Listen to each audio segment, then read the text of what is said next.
In simple terms, pain along the shin bone is referred to as medial tibial stress syndrome or shin splints, so every athlete needs to know how to combat shin splints. Combating shin splints.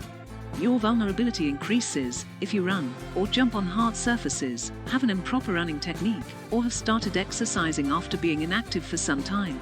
With these basics known, we look at the most basic prevention mechanisms you can adopt to reduce the chances of having shin splints. Keeping the body prepared.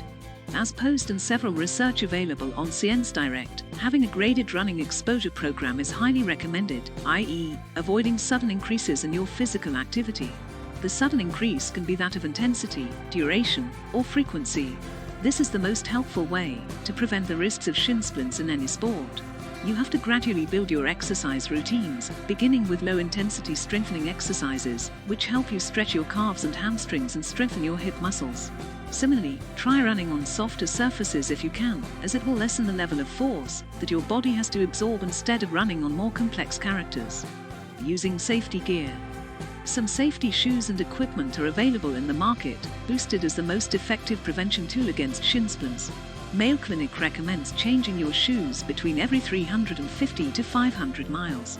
This is the distance where most of the shoes available in the market lose up to 40% of their shock-absorbing capabilities.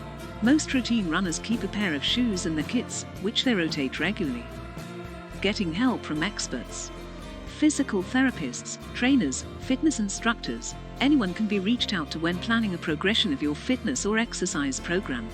First, looking at your movement patterns can help you analyze your running, jumping, or landing techniques. Then, depending on your body's reaction and the muscular structures, they can advise you on the most helpful stretching or strengthening exercises or the best cross-training to reduce shin splint hazards during your routines.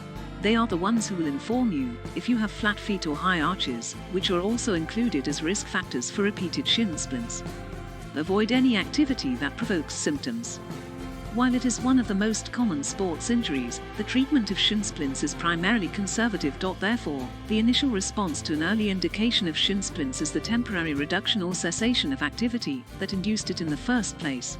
The U.S. National Library of Medicine suggests that a break of 2 to 4 weeks is required from your usual activity or exercise immediately after getting the shin splints.